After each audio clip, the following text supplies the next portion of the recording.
Serial Anupama में आज ये दिखाया जाता है कि काव्या वनराज की सारी बातें सुन लेती है। फिर वो एक पत्थर उठाती है और वो वनराज के पास जाती है और ये बोलती है, ये लो वी, सारा कहानी अभी खत्म कर दो, मेरा सर फोड़ो और सारा कहानी अभी के अभी खत्म कर दो।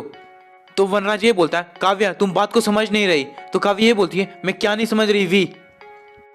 तो वनराज ये बोलता है, काव्या अभी अनुपमा का हालत काफी खराब है और मैं उसको इस हालत में छोड़ नहीं सकता, मेरा दिल बिल्कुल भी नहीं मान रहा। तो काव्या ये बोलती है, वाओ, जो इंसान हमेशा अपनी दिमाग की सुनता था आज वो दिल की दुहाई दे रहा है। मैं कुछ नहीं चाहती वनराज, तुम्हें डिवोर्स लेना होगा।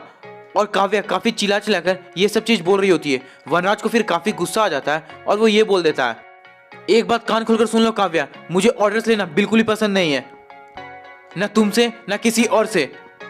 और मैं ये साफ साफ बता देता हूँ, मैं डिवोर्स नहीं लूंगा क्योंकि मेरा मन बिल्कुल भी नहीं मान रहा है। तो काव्या ये बोलती है, मतलब अनुपमा का जब तक बीमारी अच्छे से ठीक नहीं होगा तो तुम तब तक मुझसे डिवोर्स नहीं लोगे? ऐसे तो कभी डिवोर्स होगा ही नहीं। लेकिन वनराज अपनी बातों पर अड़ा रहता है और वो काव्या पर फिर से चिल्लाता है और गुस्से में वहां से चला जाता है। इधर ये दिखाया जाता है कि सारे घर वाले काफी मस्ती कर रहे होते हैं। बा सारे घर वालों को देखती हैं और काफी खुश हो जाती हैं, लेकिन वो अचानक से रोने लग जाती हैं। फिर सारे लोग बा से ये पूछते हैं, बा क्या हुआ? तो बा ये बोलती हैं, पता नहीं मैं यहाँ पर क्यों आई हूँ और मुझे क्यों बुलाया गया है, मुझे बस उस वजह का याद आ गया। फिर अनुपमा बा को समझाने लग जाती है और बा के आंख के आंसुओं को पोंछ देती है और अनुपमा ये बोलती है, बा हम लोग सब साथ हैं, ये काफी बड़ी बात है। अभी तो इंसान को पता चलता है कि दुनिया की सबसे अमीर दौलत हम लोग की खुशी ही है और कुछ भी नहीं। तो बा अगर ये दौलत मिला ही है हमें तो क्यों ना हमें इसे अच्छे से बटोर लेना चाहिए। उसके बाद अनुपमा बा को मुस्कुराने के लिए बोलती है। बा अनुपमा की बातें समझ जाती हैं और वो एक क्यूट सा स्माइल देती हैं। सारे घर वाले बा को देखकर काफी खुश हो जाते हैं। इधर वनराज काफी गुस्से में कॉटेज की तरफ आ ही रहा होता है, लेकिन जैसे ही वो अनुपमा को देखता है उसका गुस्सा एकदम से शांत हो जाता है और वो बस अनुपमा को देखे जा रहा होता है कि अनुपमा सबके साथ कितनी ज्यादा खुश है और सबको कितने अच्छे से संभाल रही है। बार बार वनराज बस अनुपमा को देखे जा रहा होता है और उसके ख्यालों में रहता है। फिर वनराज बगल में जाता है, वहां पर एक पजल का टुकड़ा रहता है जो पजल में लगा हुआ नहीं रहता है। तो वनराज उस पजल के टुकड़े को उठाता है और जाकर पजल में लगा देता है और ये बोलता है, जिस तरह इस पजल के टुकड़े के बिना ये पजल अधूरा है, उसी तरह मेरे परिवार मेरी खुशियों की वजह बस और बस अनुपमा है और मैं इसे अब अलग नहीं कर सकता। मैं अनुपमा को खुद से और अपने परिवार से अलग नहीं कर सकता, वरना सब कुछ खत्म हो जाएगा, सब बर्बाद हो जाएगा। इधर फिर ये दिखाया जाता है कि अनुपमा छाता लेकर आती है और वो वनराज के सामने आ जाती है। तोशु के पापा, मैं ज्यादा दिन तक पता नहीं कब तक रहूंगी, लेकिन मैं जिंदा रहना चाहती हूँ। मैं अपने बच्चों के साथ खेलना चाहती हूँ, उन्हें देखना चाहती हूँ।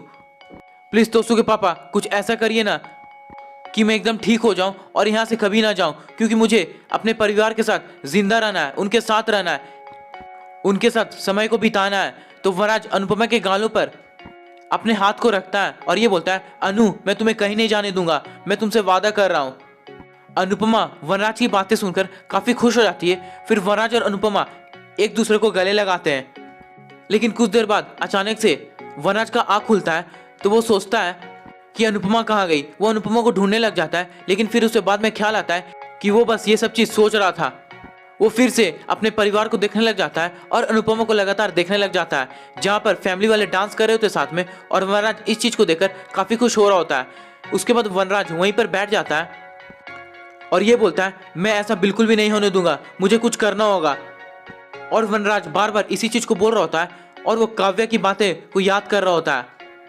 इधर ये दिखाया जाता है कि समर और पाखी लूडो खेल रहे होते हैं, लेकिन पाखी को गुस्सा आता है और वो गेम छोड़कर चली जाती है। तो समर ये बोलता है, मैं तो यही चाह रहा था, अब मैं नंदू से मिलने जाऊंगा, लेकिन पता नहीं नंदू है कहाँ।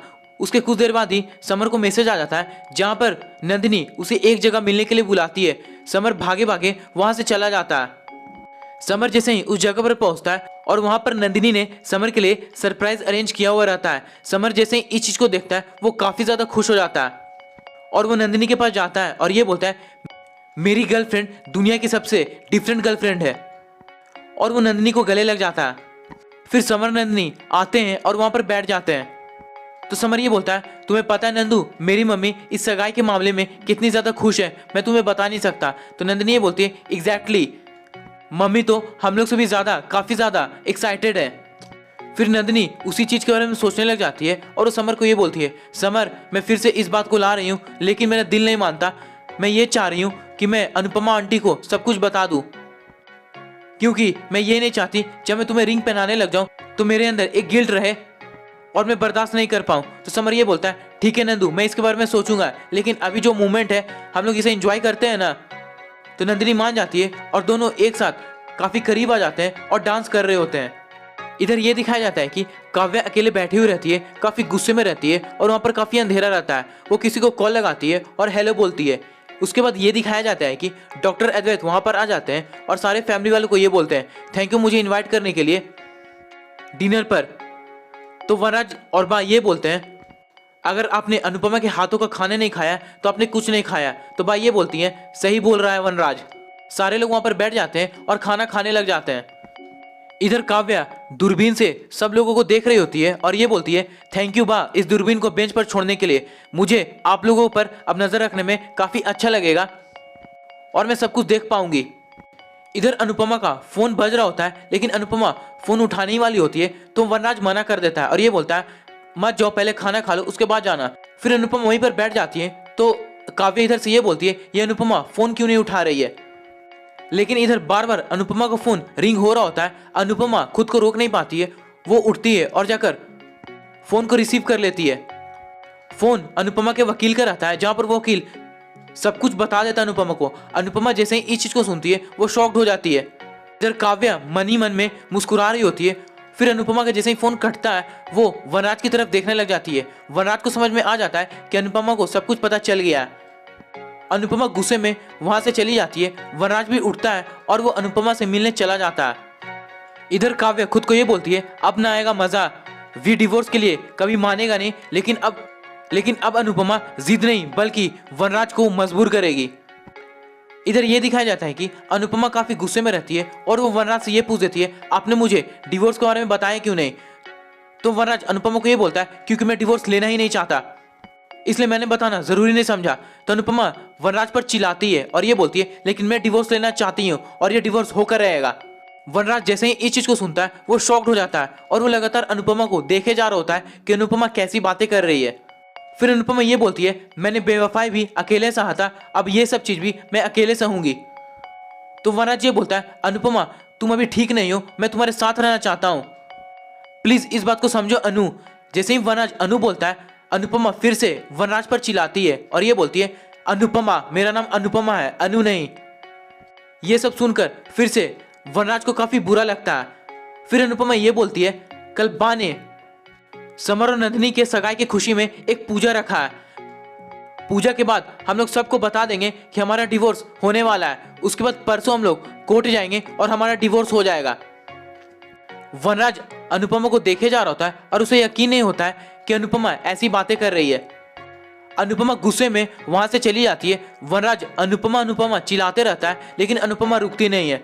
इधर ये दिखाया जाता है कि डॉक्टर अद्वैत सारे लोग के साथ वहीं पर रहते हैं और वो जाने वाले होते हैं। वो ये बोलते हैं कि इतना अच्छा खाना मैंने खाया ही नहीं था। वहां पर समर नंदिनी आ जाते हैं तो डॉक्टर अद्वैत ये बोलते हैं, तुम हमारे साथ क्यों नहीं खाए।